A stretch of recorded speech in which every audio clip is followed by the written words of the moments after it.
When we read the first 4 gospel accounts in the Bible, we see that Jesus preached the gospel or good news and people believed in it. हम जब Bible के जो पहले 4 सुसमाचारों को पढ़ते हैं तो हम ये देखते हैं कि यीशु मसीह ने सुसमाचार का प्रचार किया और लोगों ने उस सुसमाचार पर विश्वास किया. And therefore, what do we think? और फिर हम क्या सोचते हैं? We give half the credit to Jesus and give half the credit to those who believe. और फिर हम ये करते हैं कि हम उसका आधा श्रेय यीशु मसीह को देते हैं जिसने प्रचार किया और आधा श्रेय उस व्यक्ति को देते हैं जिसने विश्वास किया. After all, Jesus himself commends the faith of some people. क्योंकि यीशु मसीह खुद भी तो कुछ लोगों के विश्वास को सराहता है. But if we read carefully, the Bible gives no credit to man for their salvation. लेकिन आप अगर बाइबल को आप ध्यान से पढ़ोगे तो बाइबल कभी भी उद्धार के लिए मनुष्य को उसका श्रेय नहीं देता है. The credit goes completely to God. श्रेय तो पूरी तरीके से परमेश्वर को जाता है. Because the truth is that our faith itself is a product of God's grace. क्योंकि सत्य तो यह है कि हमारा विश्वास भी परमेश्वर के अनुग्रह से उत्पन्न होता है. God did something in us and we came to faith. परमेश्वर ने हमारे भीतर ऐसा कुछ किया कि हम विश्वास में आए. The Bible teaches us that He called us and regenerated us so that we believe. Bible हमें सिखाता है कि उसने हमें बुलाया और उसने हमें नया बनाया, इसीलिए हमने विश्वास किया है. And that is why we will study these 2 topics this week and the next week. और इसलिए हम इन 2 विषयों का अध्ययन इस हफ्ते और अगले हफ्ते करेंगे. Calling today and regeneration next week. बुलाहट आज और अगले हफ्ते नया बनना अथवा नया जन्म. We are going to learn how God applies the Christ's work of redemption to our hearts and lives. हम ये सीखने जा रहे हैं कि कैसे परमेश्वर मसीह के उद्धार के कार्य को हमारे हृदयों और जीवनों में लागू करता है.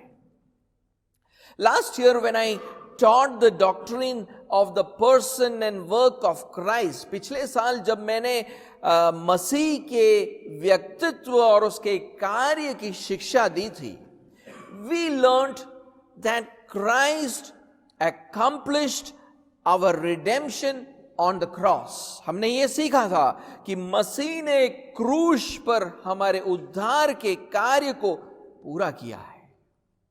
Our sins were laid on him. हमारे पापों को उसके ऊपर लाद दिया गया.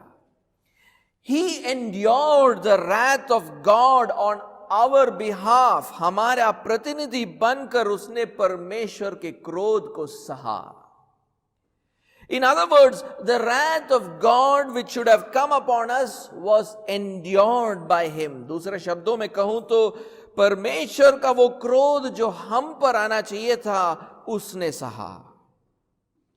And God vindicated his redemptive work on the cross by resurrecting him from his death. और परमेश्वर ने क्रूस पर किए गए उसके उद्धार के कार्य को पूरा ठहराया जब उसने मृत्यु से उसे जिलाया.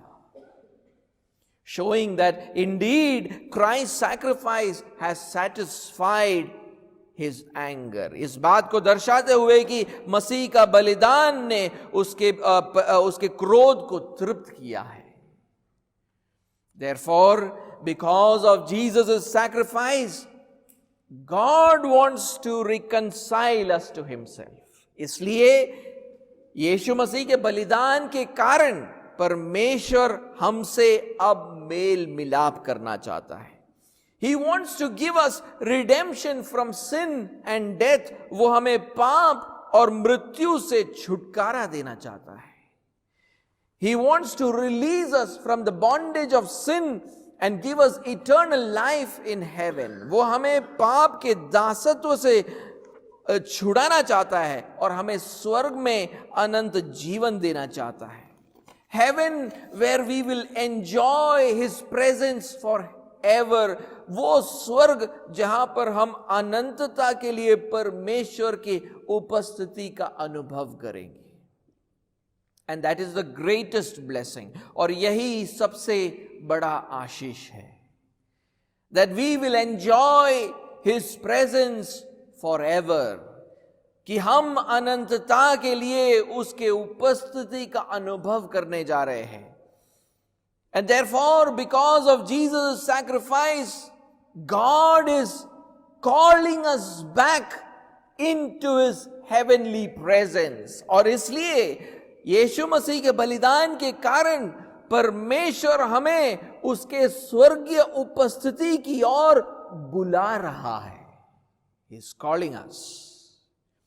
This invitation from God is called calling. परमेश्वर की ओर से ये न्योता, ये आमंत्रण कि आओ मेरे पास आओ, इसको बुलाहट कहते हैं. Louis Berkhof defines calling in this way. Louis Berkhof बुलाहट की परिभाषा इस प्रकार देता है. That gracious act of God whereby He invites sinners to accept the salvation that is offered in Christ Jesus. परमेश्वर का वो अनुग्रहकारी कार्य जिसके द्वारा वो पापियों को न्योता देता है कि बुलाता है कि मसीह यीशु में दिए जाने वाले उद्धार को वो आकर स्वीकार करें. And this calling from God can be either external or internal. और परमेश्वर की ओर से ये बुलाहट बाहरी बुलाहट हो सकता है या भीतरी बुलाहट हो सकता है. So let me explain that. मैं उसको थोड़ा उसके ऊपर थोड़ा और वर्णन करना चाहूंगा. What is external calling? That's my first point. External calling. बाहरी बुलाहट, ये आज का मेरा पहला बिंदु है. बाहरी बुलाहट. The external call of God to accept this redemption comes to every person to whom the gospel is preached. इस उद्धार को प्राप्त करने के लिए परमेश्वर की बाहरी बुलाहट हर वो व्यक्ति के पास आता है जिस पर सुसमाचार प्रकट किया जाता है. The preaching of the gospel is the external call of God.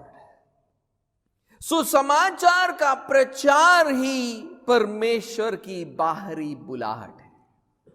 It cannot get more simple than this. इससे ज्यादा सरल नहीं हो सकता है. What is external calling? बाहरी बुलाहट क्या है? The preaching of the gospel is the external calling of God. सुसमाचार का प्रचार ही परमेश्वर की बाहरी बुलाहट है. Now this call is not limited to a specific group of people. और ये बुलाहट एक खास गुट के लोगों तक सीमित नहीं रहता है. Not to a people of specific age or a specific nation or even a class of people. ये एक खास आयु के लोगों के लिए नहीं है, ये एक खास जाति के लिए नहीं है, ये एक खास दर्जे के लोगों के लिए नहीं है. ये किसी को भी मिल सकता है. This can come to anyone. I want you to read Matthew chapter 28 and verse 19. मैं चाहता हूं कि आप मत्ती का 28वां अध्याय निकालें और उसका 19वां आयत पढ़ेंगे. Matthew 28 and verse 19.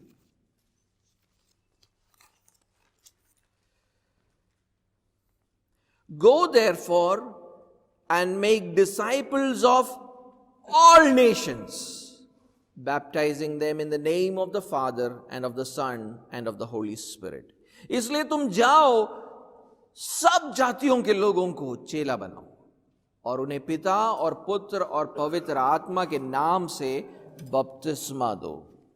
Jesus is telling his apostles that they should go and preach the gospel to all the nations. Nobody is excluded. यीशु मसीह अपने चेलों से कहता है कि उन्हें जाकर सब जातियों को सुसमाचार सुनाना है. किसी को भी ये सेवा पाने से वर्जित नहीं किया गया है. I want you to read Acts chapter 13 and verse 46. मैं चाहता हूं आप प्रेरितों का कृत्य 13वां अध्याय और उसके 46वें आयत को पढ़ें.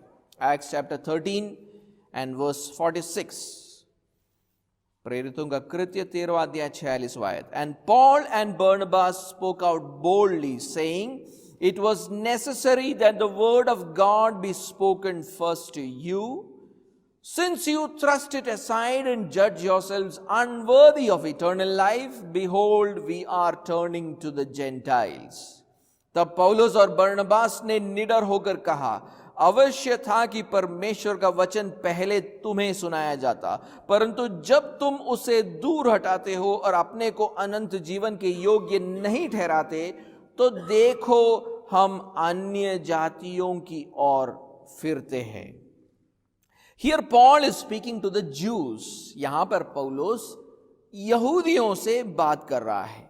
He says that because the Jews have now rejected the gospel, he is now going to take it to the Gentiles. वो कहता है कि क्योंकि यहूदियों ने सुसमाचार को अब ठुकरा दिया है, अब वो सुसमाचार अन्य जातियों के पास लेकर जाएगा. So the gospel was for Jews and non-Jews. ये सुसमाचार यहूदियों के लिए था और गैर यहूदियों के लिए भी था.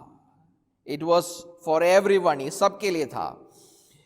In fact, this call is not even limited to those God had elected for salvation. बल्कि ये बुलाहट तो परमेश्वर के चुने हुए लोगों के लिए भी सीमित नहीं है.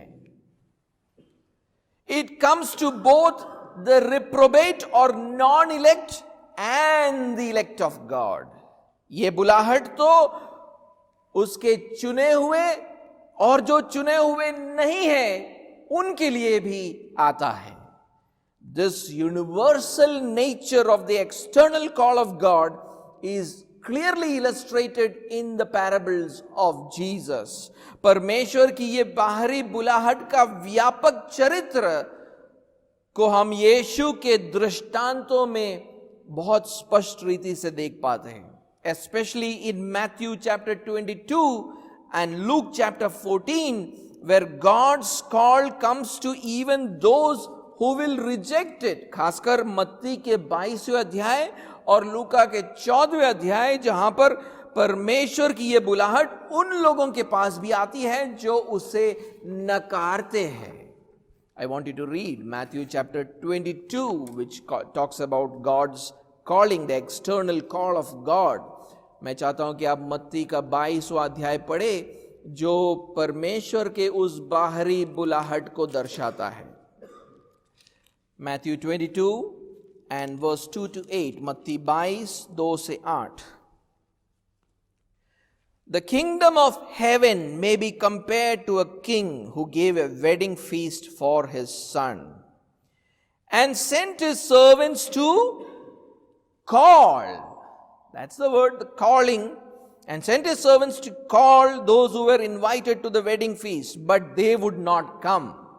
Again he sent other servants, saying, "Tell those who are invited, see, I have prepared my dinner, my oxen and my fat calves have been slaughtered, and everything is ready. Come to the wedding feast." But they paid no attention and went off, one to his farm, another to his business, while the rest seized his servants, treated them shamefully, and killed them. The king was angry, and he sent his troops and destroyed those murderers and burned their city. Then he said to his servants, "The wedding feast is ready, but those invited were not worthy." And I want you to read verse 14 also. It says, for many are called, but few are chosen. लिखा है, स्वर्ग का राज्य उस राजा के समान है जिसने अपने पुत्र का विवाह किया और उसने अपने दासों को भेजा कि निमंत्रित लोगों को विवाह के भोज में बुलाए. वो है परमेश्वर का बाहरी बुलाहट. परंतु उन्होंने आना ना चाहा और दासों को यह कहकर भेजा, निमंत्रित लोगों से कहो, देखो मैं भोज तैयार कर चुका हूं, मेरे बैले और पले हुए पशु मारे गए हैं और सब कुछ तैयार है, विवाह के भोज में आओ. परंतु वे उपेक्षा करके चल दिए, कोई अपने खेत को, कोई अपने व्यापार को. अन्य लोगों ने जो बच रहे थे उसके दासों को पकड़कर उनका अनादर किया और मार डाला. तब राजा को क्रोध आया और उसने अपनी सेना भेजकर उन हत्यारों का नाश किया और उनके नगर को फूंक दिया. तब उसने अपने दासों से कहा, विवाह का भोज तो तैयार है, परंतु निमंत्रित लोग योग्य नहीं ठहरे. फिर 14वें आयत को देखिए, क्योंकि बुलाए हुए तो बहुत है, परंतु चुने हुए थोड़े हैं. सो you will see there that those who are not chosen are also called. आप वहां पर देखोगे कि जो चुने हुए नहीं हैं उनको भी बुलाया गया है. For many are called, but few are chosen. बुलाए गए तो बहुत है, परंतु चुने हुए तो थोड़े हैं. यानी चुने हुओं के अलावा बहुत सारे लोगों को यह बुलाहट जाता है. Other than the chosen ones of God, this external call from God goes out to a lot of people. I want you to read Luke chapter 14, which again reflects the same thing. लूका के 14वें अध्याय में इसी बात का एक प्रतिरूप दिया गया है. Luke 14 verse 16 to 20. लूका 14 16 से 20. But he said to him, a man once gave a great banquet and invited many. And at the time for the banquet, he sent his servant to say to those who had been invited, come, for everything is now ready. But they all alike began to make excuses. The first said to him, I have bought a field and I must go out and see it. Please have me excused. And another said, I have bought 5 yoke of oxen and I go to examine them. Please have me excused. And another said, I have married a wife and therefore I cannot come. लिखा है, उसने उससे कहा, किसी मनुष्य ने बड़ा भोज दिया और बहुतों को बुलाया. जब भोजन तैयार हो गया तो उसने अपने दास के हाथ आमंत्रित लोगों को कहला भेजा, आओ अब भोजन तैयार है. पर वे सब के सब क्षमा मांगने लगे. पहले ने उससे कहा, मैंने खेत मोल लिया है और अवश्य है कि उसे देखूं. मैं तुझसे विनती करता हूं, मुझे क्षमा कर दे. दूसरे ने कहा, मैंने 5 जोड़े बैल मोल लिए हैं और उन्हें परखने जाता हूं. मैं तुझसे विनती करता हूं, मुझे क्षमा कर दे. एक और ने कहा, मैंने विवाह किया है इसलिए मैं नहीं आ सकता. And I want you to read then verse 24. मैं चाहता हूं कि 24वें आयत को भी आप पढ़ें. For I tell you, none of those men who were invited shall taste my banquet. क्योंकि मैं तुमसे कहता हूं कि उन आमंत्रित लोगों में से कोई मेरे भोज को ना चखेगा. So those who won't taste the banquet eventually are also called. हम आपको वहां देखते हैं कि जो परमेश्वर के अनंत भोज को नहीं चखेंगे उनको भी बुलाया तो गया है. They have also been called. I want you to read 2 Thessalonians now and chapter 1 and verse 8. 2 Thessalonians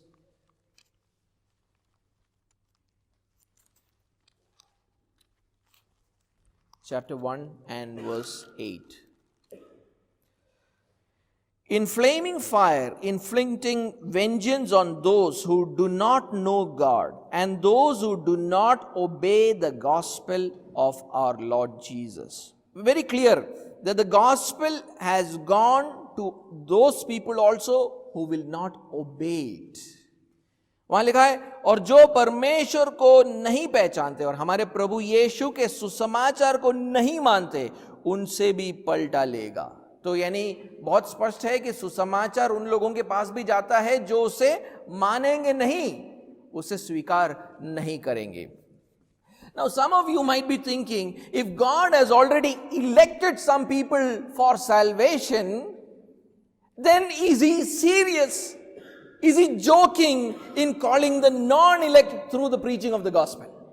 आप में से कुछ लोग शायद ये सोच रहे होंगे कि अगर परमेश्वर ने पहले से कुछ लोगों को चुन रखा है अनंतता से, तो क्या वो गंभीरता से, सारी गंभीरता से गैर चुने हुओं को सुसमाचार का प्रचार के द्वारा बुलाता है? क्या वो ये गंभीरता के साथ कर रहा है? कहीं वो मजाक तो नहीं कर रहा है? Yes, he calls sinners honestly और इन गुड फेथ। हां, वो पापियों को सच्चाई से या एक नेक नियत के साथ बुलाता है।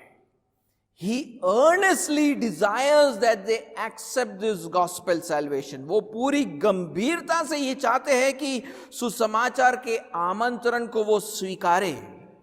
In all sincerity, he promises eternal life to those who repent and believe।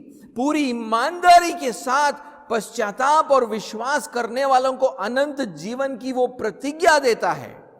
This becomes very evident from various verses in the Bible, और ये बाइबल के कई आयतों से स्पष्ट हो जाता है। I want you to read Ezekiel chapter 18 and verse 23 and then verse 32। मैं चाहता हूं कि आप यहेजकेल का 18वां अध्याय और उसका 23वां आयत और फिर 32वें आयत को पढ़ें।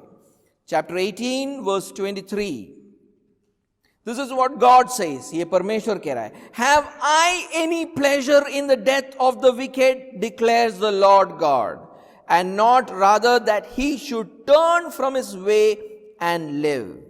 प्रभु यहोवा की ये वाणी है, क्या मैं दुष्ट के मरने से कुछ भी प्रसन्न होता हूं? क्या मैं इससे प्रसन्न नहीं होता कि वह अपने मार्ग से फिरकर जीवित रहे? I want you to read verse 32 now, 32वां आयत। God says once again, For I have no pleasure in the death of anyone, declares the Lord God, so turn and live।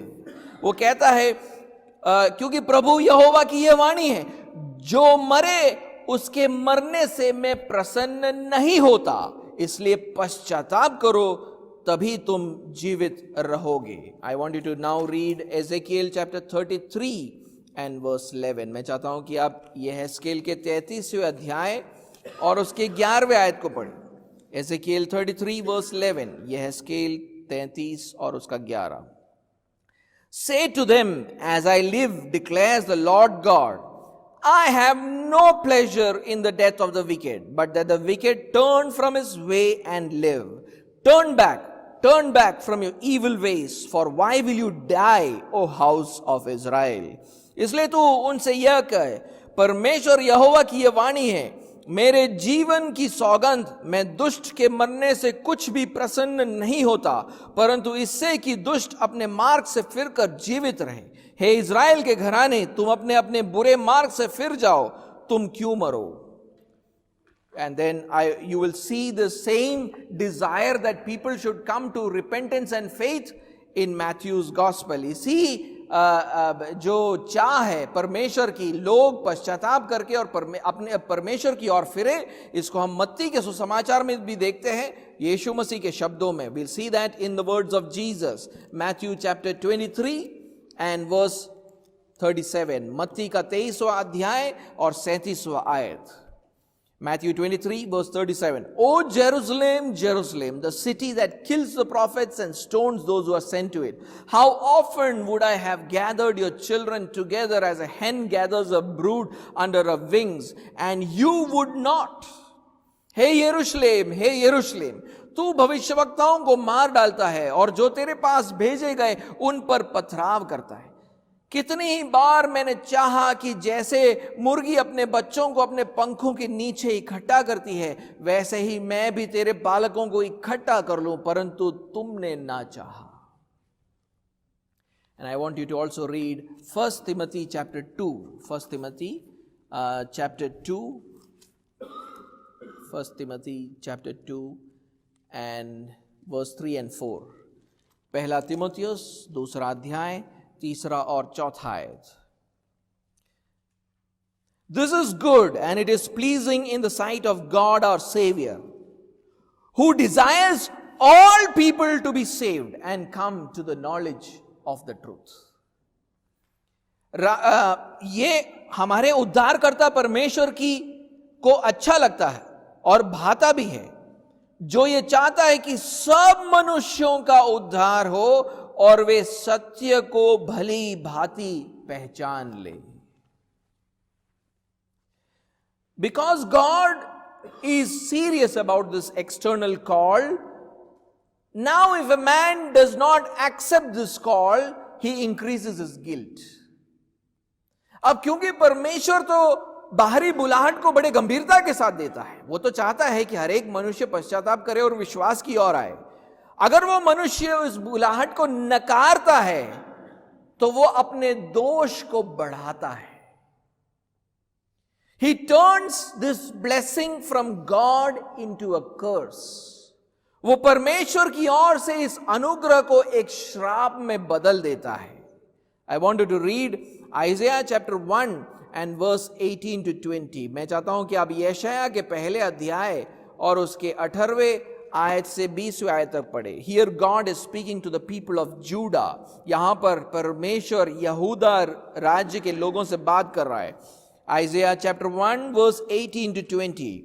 Come now, let us reason together, says the Lord. Though your sins are like scarlet, they shall be as white as snow. Though they are red like crimson, they shall become like wool. If you are willing and obedient, you shall eat the good of the land. But if you refuse and rebel, you shall be eaten by the sword, for the mouth of the Lord has spoken. यहोवा कहता है, आओ हम आपस में वाद विवाद करें. तुम्हारे पाप चाहे लाल रंग के हो तो भी वे हीम के समान उजले हो जाएंगे, और चाहे अग्रवानी रंग के हो तो भी वे ऊन के समान श्वेत हो जाएंगे. यदि तुम आज्ञाकारी होकर मेरी मानो तो इस देश के उत्तम उत्तम पदार्थ खाओगे, और यदि तुम ना मानो और बलवा करो तो तलवार से मारे जाओगे. यहोवा का यही वचन है. I want you to read Ezekiel chapter 3 and verse 19 and the first part of it. मैं चाहता हूं कि आप यहेजकेल के तीसरे अध्याय और उसके 19वें आयत के पहले भाग को पढ़ें. Ezekiel chapter 3 verse 19 and the first part. तीसरा अध्याय 19वें आयत का पहला भाग. But if you warn the wicked and he does not turn from his wickedness or from his wicked way, he shall die for his iniquity. कहता है, पर यदि तू दुष्ट को चिताए और वह अपनी दुष्टता और दुष्ट मार्ग से ना फिरे तो वो तो अपने अधर्म में फंसा हुआ मर जाएगा. And I want you to also read Matthew chapter 11. Matthew chapter 11, मत्ती का 11वां अध्याय भी पढ़े. मत्ती का 11वां अध्याय और 20 से 24. Matthew chapter 11 and verse 20 to 24. मत्ती का 11वां अध्याय 20 से 24. Now here Jesus is talking to the cities who did not repent despite his ministry. यहां पर यीशु मसीह उन नगरों से बात कर रहा है जहां पर उसके सेवकाई के बावजूद लोगों ने पश्चाताप नहीं किया है. तो ऐसे राज्यों के साथ क्या होगा? What will happen to such cities? This is what Jesus says. Then he began to denounce the cities where most of his mighty works had been done, because they did not repent. Woe to you, Chorazin! Woe to you, Bethsaida! For if the mighty works done in you had been done in Tyre and Sidon, they would have repented long ago in sackcloth and ashes. But I tell you, it will be more bearable on the day of judgment for Tyre and Sidon than for you. And you, Capernaum, will you be exalted to heaven?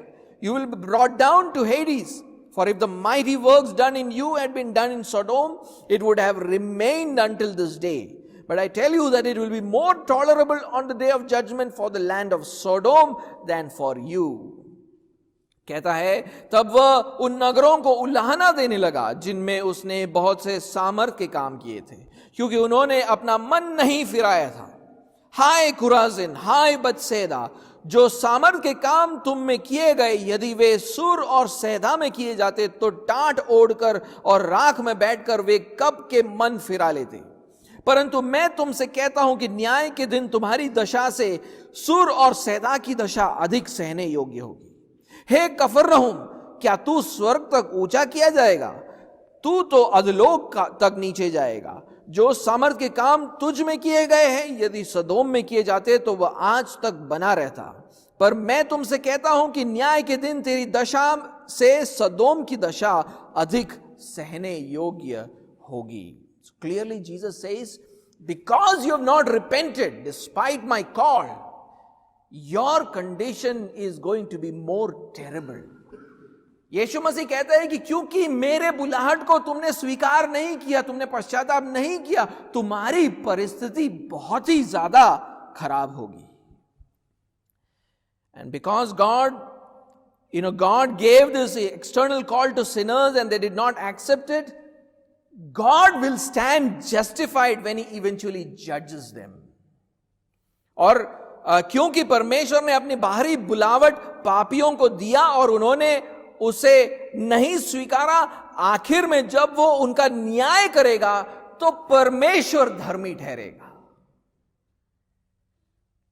Because they despised his invitation and their guilt stands exposed. क्योंकि उन्होंने उसके न्योते को ठुकराया है, उनका दोष खुलकर सामने आया है. Their mouths will be shut when they stand before the judgment seat of God.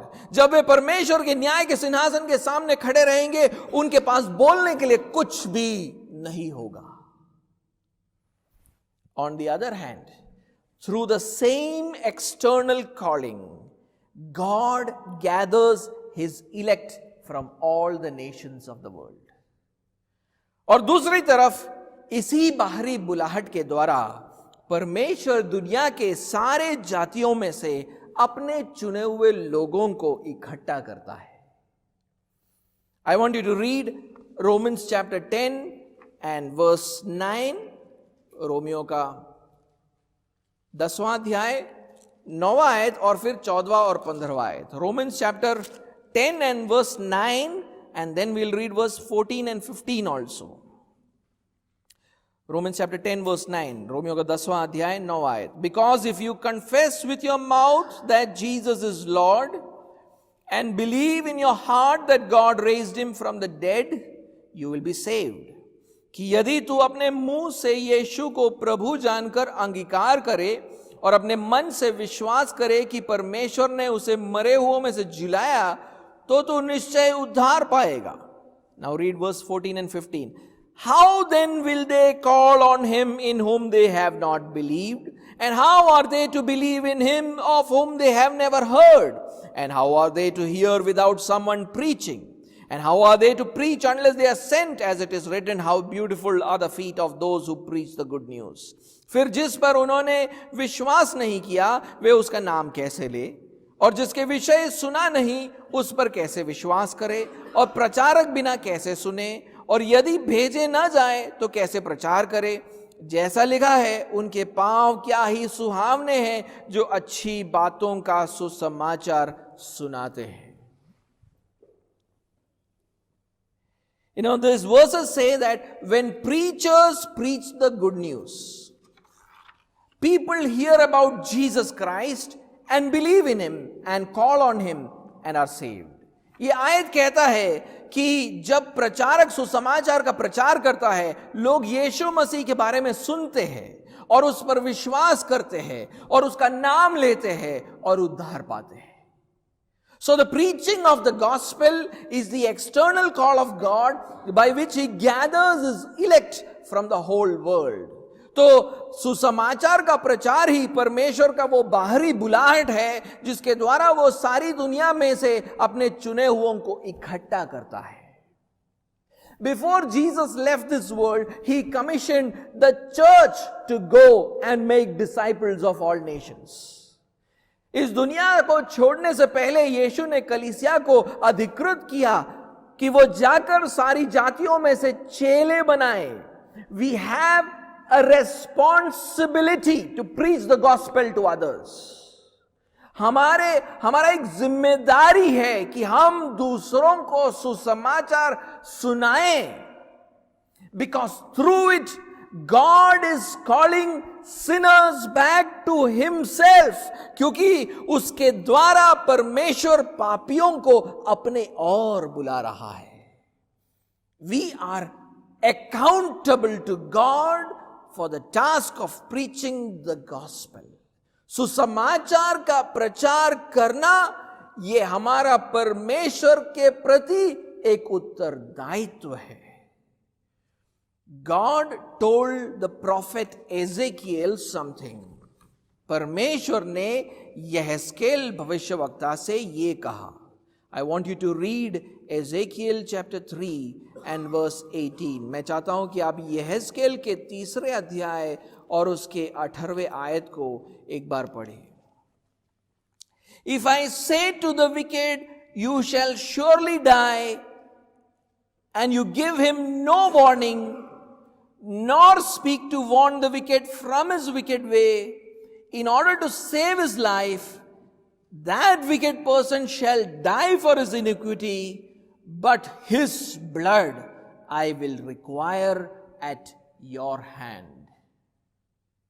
कहता है, जब मैं दुष्ट से कहूं तू निश्चय मरेगा, और यदि तू उसको ना चिताए और ना दुष्ट से ऐसी बात कहे जिससे कि वह सचेत हो और अपना दुष्ट मार्ग छोड़कर जीवित रहे, तो वो दुष्ट अपने अधर्म में फंसा हुआ मरेगा, परंतु उसके खून का लेखा मैं तुझी से लूंगा.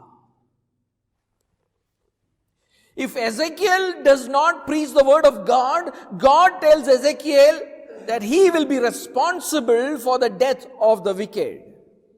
अगर यहेजकेल परमेश्वर के वचन का प्रचार नहीं करता है, तो दुष्ट के मृत्यु के लिए परमेश्वर यहेजकेल को जिम्मेदार ठहराएगा. That is why Paul says something to the Ephesian leaders in Acts chapter 20 and verse 26 and 27. उसीलिए पौलुस एफेसियों के अगुवों को कुछ बोलता है. प्रेरितों का कृत्य 20वां अध्याय और 26 से 27वां आयत. Acts chapter 20 verse 26 and 27. प्रेरितों का कृत्य 20वां अध्याय 26 और 27. Therefore I testify to you this day, I am innocent of the blood of all of you, for I did not shrink from declaring to you the whole counsel of God. इसलिए मैं आज के दिन तुमसे ये गवाही देकर कहता हूं कि मैं सबके लहू से निर्दोष हूं, क्योंकि मैं परमेश्वर के सारे अभिप्राय को तुम्हें पूरी रीति से बताने से ना झिझका. Some of you have been listening to the gospel for the last many weeks. Some of you for the last 2 years, some of you for the last 3 years, and some of you for many years now. आप में से कुछ लोग पिछले कुछ हफ्तों से सुसमाचार को सुनते आ रहे स्पष्ट रीति से. कुछ लोग पिछले 1 साल, 2 साल, 3 साल से सुनते आ रहे. कुछ लोग उससे कहीं ज्यादा सालों से आप सुसमाचार को सुनते आ रहे हैं. I want to ask you a question. मैं आपसे एक सवाल पूछना चाहता हूं. Sincerely answer it in your heart. To how many people did you share the gospel in the last 1 year? पिछले 1 साल में आपने कितने लोगों के साथ सुसमाचार को बांटा? Do you think you have done your best in sharing the gospel to the people around you? क्या आप समझते हो कि आपके चारों ओर रहने वाले लोगों तक सुसमाचार पहुंचाने का आपने पूरा प्रयास किया है? You know what? Some of your relatives and friends and neighbors have died without hearing the gospel.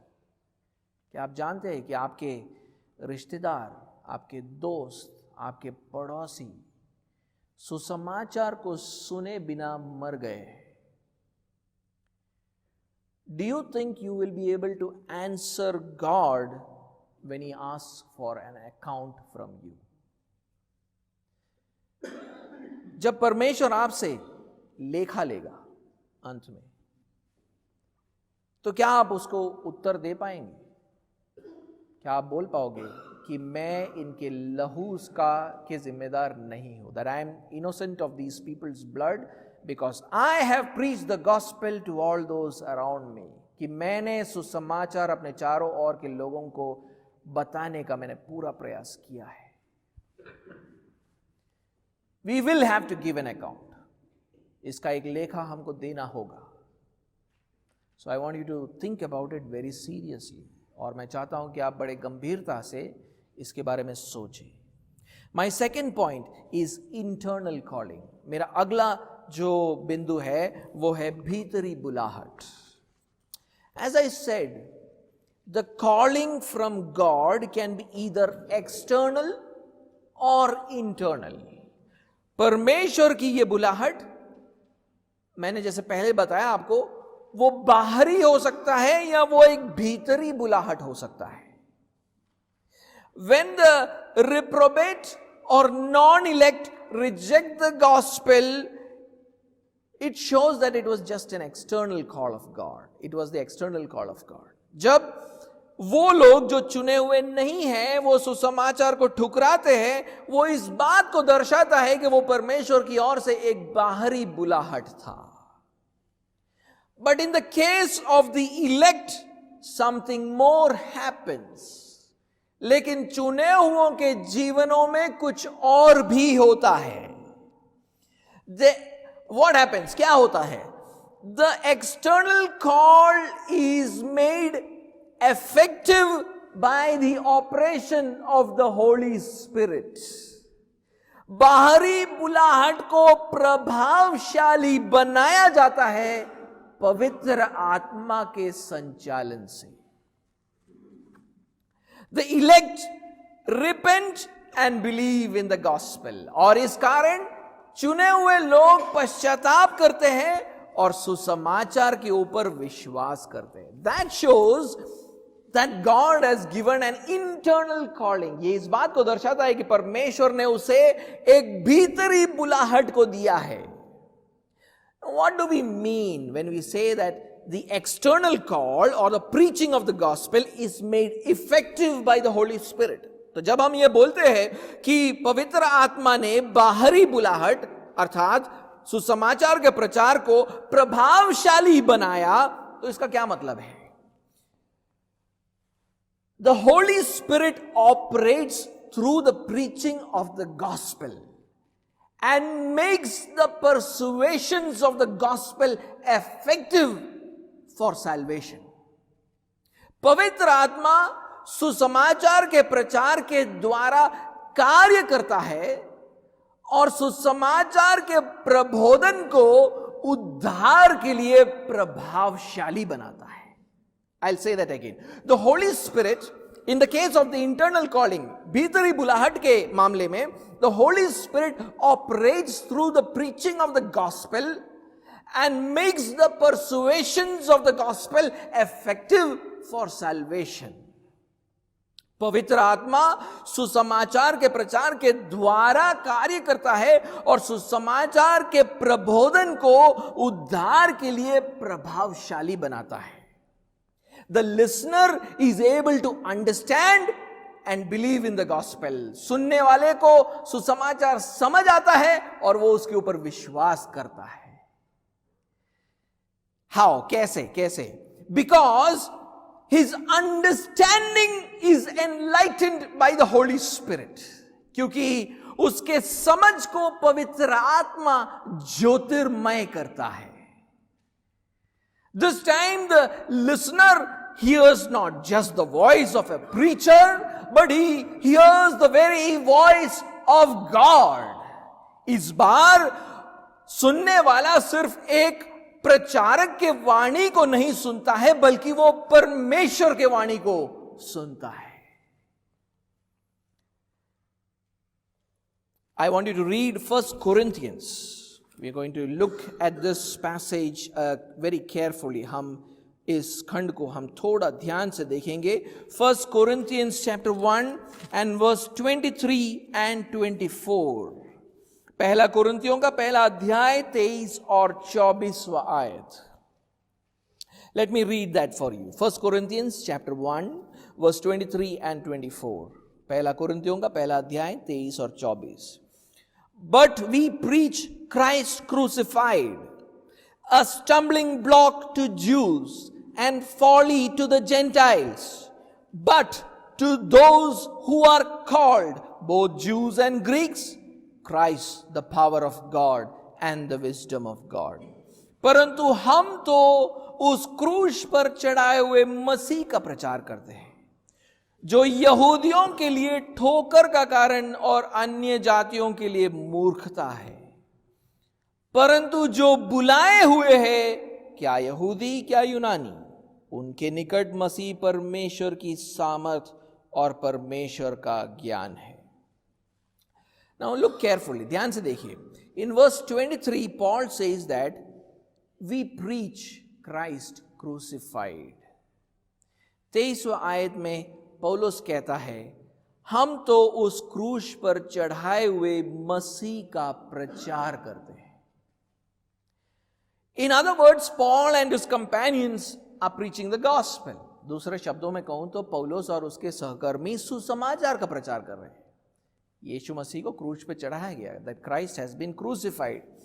And Paul says that this preaching of the gospel proved to be a stumbling block for the Jews and foolishness to the Greeks. और पौलुस कहता है कि उनका वो सुसमाचार का प्रचार यहूदियों के लिए ठोकर का कारण और यूनानियों के लिए मूर्खता थी. You know, Jews thought that how can the one who was anointed by God to be the king and savior of Israel be crucified on a Roman cross? क्योंकि यहूदी लोग ये सोचते थे कि जिसको परमेश्वर ने अभिषिक्त किया है इज़राइल का राजा और उद्धारकर्ता बनने के लिए, उसको रोमी कैसे क्रूस पर टांग कर मार सकते हैं. तो उनके लिए ये ठोकर का कारण था. For them it was a stumbling block. They could not spiritually understand the gospel. सुसमाचार को वो आत्मिक रीति से समझ नहीं पाए. On the other hand, for the Greeks who were looking for wisdom, this gospel sounded like foolishness.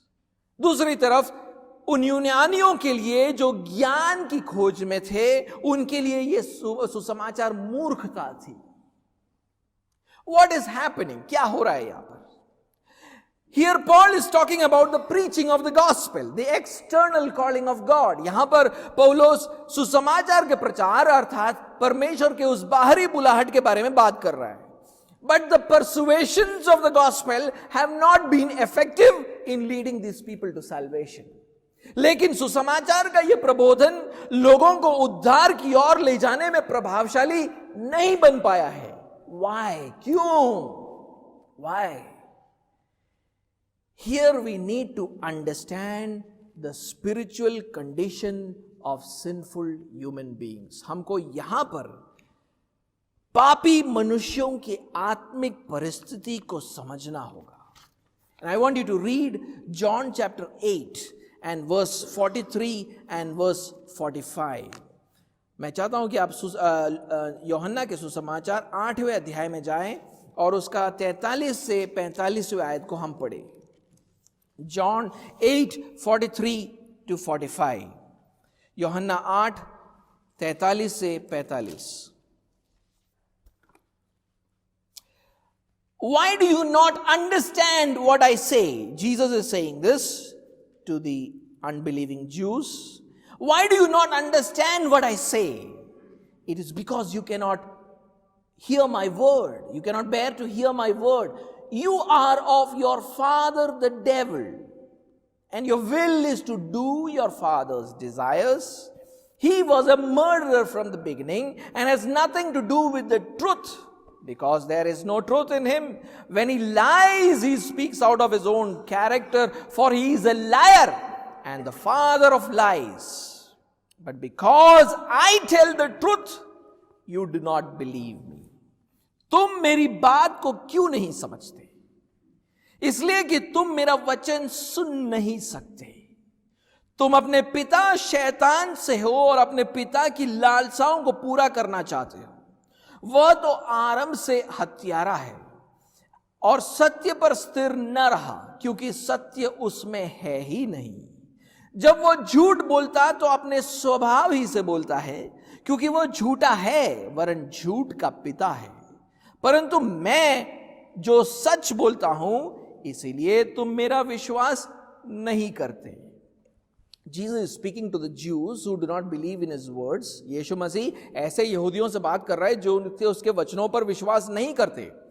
Why are they not able to believe Jesus' words? वो यीशु मसीह के वचनों के ऊपर विश्वास क्यों नहीं कर पाते? If they had truly understood what he was saying, they would have believed in him. अगर उन लोगों ने सच में समझा होता कि यीशु मसीह क्या कह रहा है, तो उन्होंने उसके ऊपर विश्वास किया होता। They lacked spiritual understanding. उनके पास आत्मिक समझ नहीं थी। But why did they lack spiritual understanding? लेकिन उनके पास ये आत्मिक समझ क्यों नहीं थी? In verse 43, Jesus says, they are not able to understand because they cannot hear his word.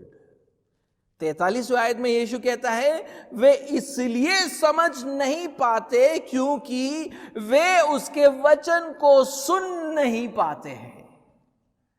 Not that they are physically deaf. वो शारीरिक रीति से तो बहरे नहीं है ना, but they are spiritually deaf. लेकिन आत्मिक रीति से वो बहरे हैं। They are able to hear with their physical ears, but they are not able to hear with their spiritual ears. शारीरिक कानों से तो वो सुन सकते हैं सुसमाचार को, लेकिन आत्मिक कानों से सुसमाचार को सुन नहीं सकते। They do not have spiritual understanding because they are spiritually deaf. वो आत्मिक रीति से समझ इसलिए नहीं पाते क्योंकि वो आत्मिक रीति से बहरे हैं। And therefore they are not able to believe in Jesus' words. इसलिए वो यीशु मसीह के वचनों पर विश्वास नहीं कर पाते। Further, in verse 44, Jesus says that they are the children of the devil. 44वें आयत में यीशु कहता है, वो तो शैतान के संतान है। And the devil is a liar. और शैतान झूठा है। In fact, he is the father of all lies. बल्कि वो तो झूठ का पिता है। जो भी झूठ आता है वो उसी से आता है। And he teaches only lies to his children. और वो अपने संतानों को सिर्फ झूठ सिखाता है। They are so filled with the lies of the devil that when someone speaks the truth, they are not able to hear it, understand it, or believe it. वो अपने पिता शैतान की झूठ से इतना भर चुके हैं कि जब कोई उनसे सत्य कहता है वो उसे सुन नहीं पाते हैं, समझ नहीं पाते, उसके ऊपर विश्वास नहीं कर पाते। That is why in verse 45 Jesus says, but because I speak the truth, you do not believe me. उसलिए 45वें आयत में यीशु कहता है, परंतु मैं जो सच बोलता हूं इसलिए तुम मेरा विश्वास नहीं करते। This is the spiritual condition of every sinful human being. हर एक पापी मनुष्य की परिस्थिति ये है। He has been deceived by the devil. शैतान ने उसको भ्रमित करके रखा है झूठ बोल बोल कर। The same truth is mentioned in 2 Corinthians chapter 4 and verse 3 and 4. इसी सत्य को हम दूसरे कुरिन्थियों के 4थे अध्याय और उसके 3 और 4 आयत में पाते हैं। 2 Corinthians chapter 4 and verse 3 and 4. I want you to see what Jesus says there in John gets repeated here. यीशु मसीह जो यूहन्ना में कहते हैं उसको यहां पर पौलुस कह रहा है। This is what Paul says. 2 Corinthians chapter 4 verse 3 and 4. दूसरे कुरिन्थियों का 4 अध्याय 3 और 4 आयत. And even if our gospel is veiled, it is veiled only to those who are perishing. In their case, the God of this world has blinded the minds of the unbelievers to keep them from seeing the light of the gospel of the glory of Christ, who is the image of God.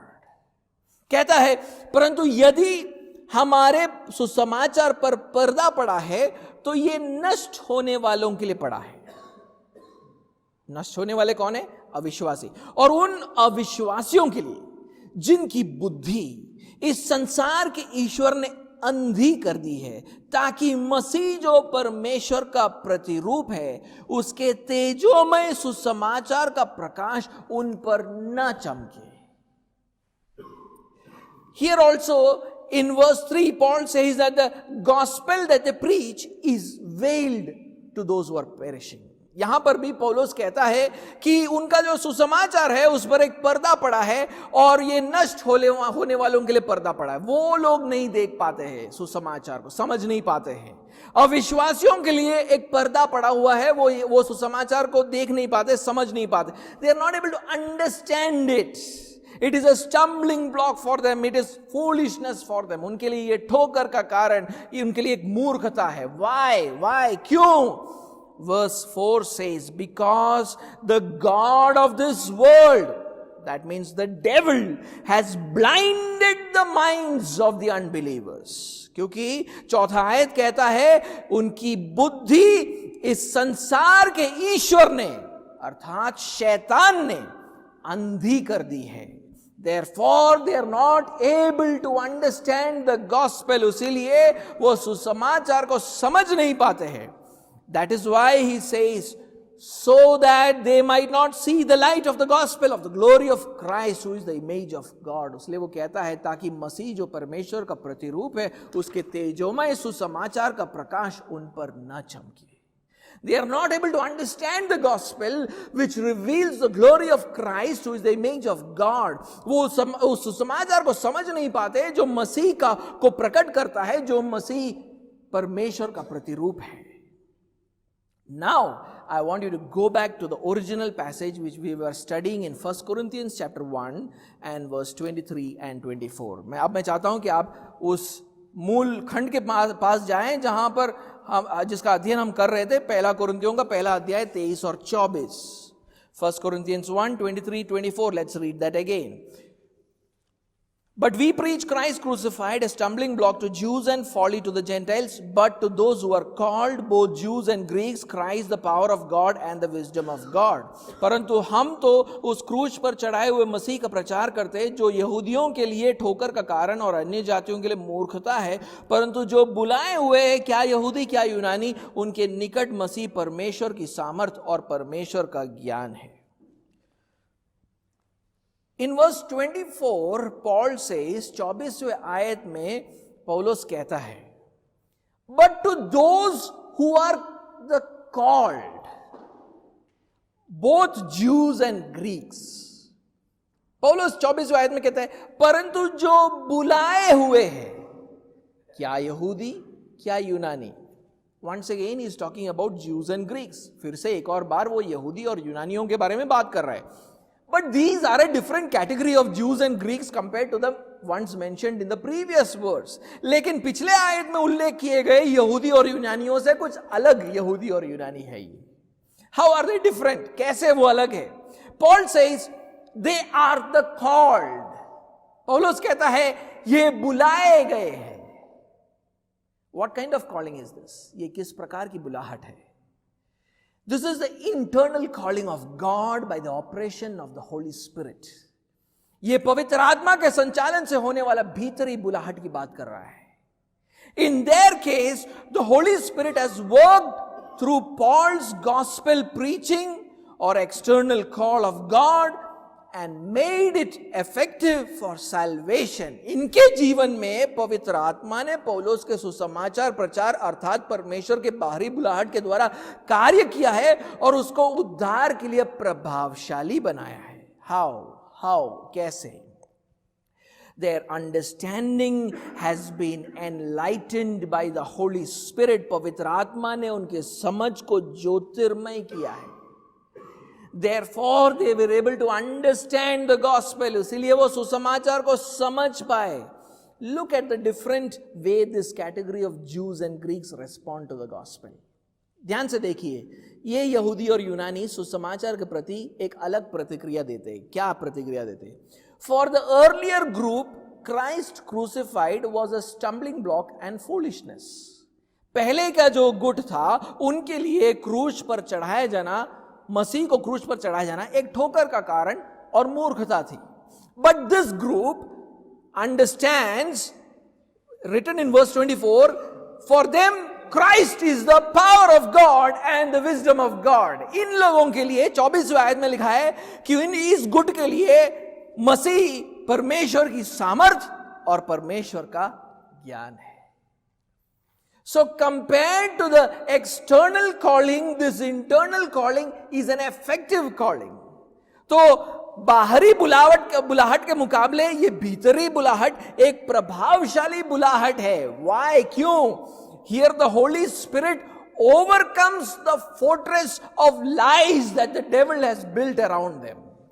यहां पर, क्योंकि यहां पर पवित्र आत्मा उनके चारों ओर बनाए गए शैतान की झूठ के गढ़ पर विजय प्राप्त करता है. He opens their spiritual ears to hear the truth. वो उनके सत्य को सुनने के लिए उनके आत्मिक कानों को खोलता है. They are able to hear the voice of God. वो परमेश्वर के वाणी को सुन पाते हैं. And therefore they are able to understand the gospel and believe in it. उसलिए वो सुसमाचार को सुनकर उसके ऊपर विश्वास कर पाते हैं. And they receive salvation, और वो उद्धार को पाते हैं. That is why we say that the internal calling is an effective calling. उसीलिए हम कहते हैं कि ये जो भीतरी बुलाहट है, ये एक प्रभावशाली बुलाहट है. It is effective in bringing people to salvation. ये लोगों को उद्धार में लेकर आने के लिए प्रभावशाली है. And this internal calling of God is given only to the elect of God. और ये भीतरी बुलाहट परमेश्वर की ओर से सिर्फ परमेश्वर के चुने हुओं को दिया जाता है. Read Acts chapter 13 and verse 48. प्रेरितों का कृत्य 13वां अध्याय और उसका 48वें आयत को आप पढ़े. Acts chapter 13 verse 48. And when the Gentiles heard this, they began rejoicing and glorifying the word of the Lord. And as many as were appointed to eternal life believed. ये सुनकर अन्य जाति आनंदित हुए और परमेश्वर के वचन की बढ़ाई करने लगे. और जितने अनंत जीवन के लिए ठहराए गए थे, उन्होंने विश्वास किया. When Gentiles heard the gospel, they rejoiced and glorified the gospel. जब अन्य जाति सुसमाचार को सुनते, वो आनंदित होते और सुसमाचार की बढ़ाई करने लगते. They believed the gospel. वो सुसमाचार के ऊपर विश्वास करते. But which Gentiles believed? किन अन्य जातियों ने विश्वास किया? The verse says, as many as had been appointed to eternal life, they believed. लिखा है इस आयत में कि जितने अनंत जीवन के लिए ठहराए गए थे, उन्होंने विश्वास किया. In other words, only those who are elected by God from all eternity believe in the gospel. दूसरे शब्दों में कहूं तो जिनको परमेश्वर ने अनंतता से चुना था, वही सुसमाचार पर विश्वास करते हैं. And they believed because they received the internal call from God. और वो इसलिए विश्वास कर पाते हैं क्योंकि उन्होंने परमेश्वर के भीतरी बुलाहट को सुना था. That is why see what Jesus says to the unbelieving Jews. देखिए यीशु मसीह अविश्वास करने वाले यहूदियों से क्या कहता है, अविश्वासी यहूदियों से क्या कहता है. John chapter 10 and verse 26 and 27. यूहन्ना का 10वां अध्याय और 26 से 27. Jesus is speaking to the unbelieving people, those who do not believe in the gospel. यीशु मसीह यहां पर उनसे बात कर रहा है जो सुसमाचार पर विश्वास नहीं करते. See what he says. John chapter 10, 26 to 27. But you do not believe because you are not part of my flock. You do not believe because you are not part of my flock. He's not saying that because you do not believe, you are not part of my flock. He's saying you do not believe because you are not part of my flock. So the reason they don't believe is that they are not part of his flock.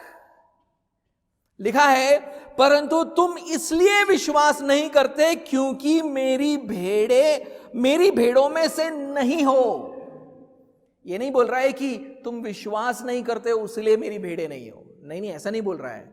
बोलता है कि तुम विश्वास इसलिए नहीं करते क्योंकि तुम मेरी भेड़ें नहीं हो, चुने हुए नहीं हो, इसलिए तुम विश्वास नहीं करते.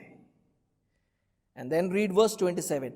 My sheep hear my voice and I know them and they follow me. 28वें आयत में लिखा है, 27वें आयत में लिखा है, मेरी भेड़ें मेरा शब्द सुनती है, मैं उन्हें जानता हूं और वे मेरे पीछे पीछे चलती है. His sheep hear his voice, others don't. उसकी भेड़ें उसकी वाणी को सुनते हैं, दूसरे नहीं सुनते हैं. Now, when you read the Gospels and see how people come to faith, we will not praise the person who believed. अब हम जब सुसमाचार को पढ़ेंगे तो हम देखेंगे कि लोग विश्वास में आते हैं तो हम विश्वासी के गुण नहीं गाएंगे. We will not say, oh, what a great man of faith, what a great woman of faith. हम ऐसा नहीं बोलेंगे, देखो कितना महान विश्वासी है. No, we will praise the God who called them. बल्कि हम उस परमेश्वर को स्तुति देंगे जिसने उन्हें बुलाया. We will praise God for his powerful and effective call which broke down the fortress of lies created by the devil. हम उस परमेश्वर की स्तुति करेंगे जिसने हमारे चारों ओर शैतान के बनाए हुए इस झूठ के गढ़ को ढा दिया. We will praise God for his powerful and effective call which opened his spiritual deaf ears. हम उसके सामर्थी और प्रभावशाली बुलाहट के लिए उसको स्तुति करेंगे जिसके द्वारा उसने उनके बहरे आत्मिक कानों को खोल दिया. And not just when we read the scriptures, और सिर्फ पवित्र शास्त्र पढ़ते समय ही नहीं, we will thank God for our own faith. हम अपने ही विश्वास के लिए परमेश्वर को धन्यवाद दे. He did the same thing in us. उसने यही काम हमारे अंदर भी किया है. What happened inside of us was nothing short of a miracle. हमारे अंदर भीतर जो हुआ है वो कोई चमत्कार से कम नहीं है. A supernatural event, एक अलौकिक घटना है. When God's voice destroyed the work of the devil inside us and opened our spiritual ears. जब परमेश्वर की वाणी ने हमारे अंदर के शैतान के कार्य को नष्ट कर दिया और हमारे आत्मिक कानों को खोल दिया. We understood the gospel which many Jews and Greeks could not understand. हमने वो सुसमाचार के ऊपर विश्वास किया जिसके ऊपर कई यहूदी और यूनानी विश्वास नहीं कर पाए. For us, it was not a stumbling block or foolishness. हमारे लिए ये कोई ठोकर का कारण या मूर्खता नहीं थी. We could understand that Christ is the power of God and the wisdom of God. हम ये समझ पाए कि मसीह परमेश्वर की सामर्थ और परमेश्वर का ज्ञान है. We could see the glory of God in the face of Christ. हम परमेश्वर की महिमा को यीशु मसीह के चेहरे पर देख पाए. We must also realize that without the internal call of God, people will not come to faith through our preaching. हमें यह भी समझने की जरूरत है कि परमेश्वर के भीतरी बुलाहट के बिना लोग हमारे प्रचार को सुनकर विश्वास में नहीं आएंगे. Our task is to faithfully preach the gospel. हमारा कर्तव्य ये है कि हम विश्वास योग्यता के साथ सुसमाचार का प्रचार करें.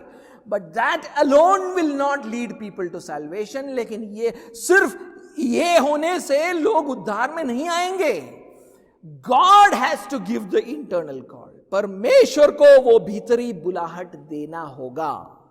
God must break down the fortress of lies around them. उनके चारों ओर जो झूठ का गढ़ है उसको परमेश्वर को तोड़ना होगा. God must open their spiritual eyes. परमेश्वर को उनके आत्मिक कानों को खोलना होगा. And then, so what should we do? हमें क्या करना चाहिए?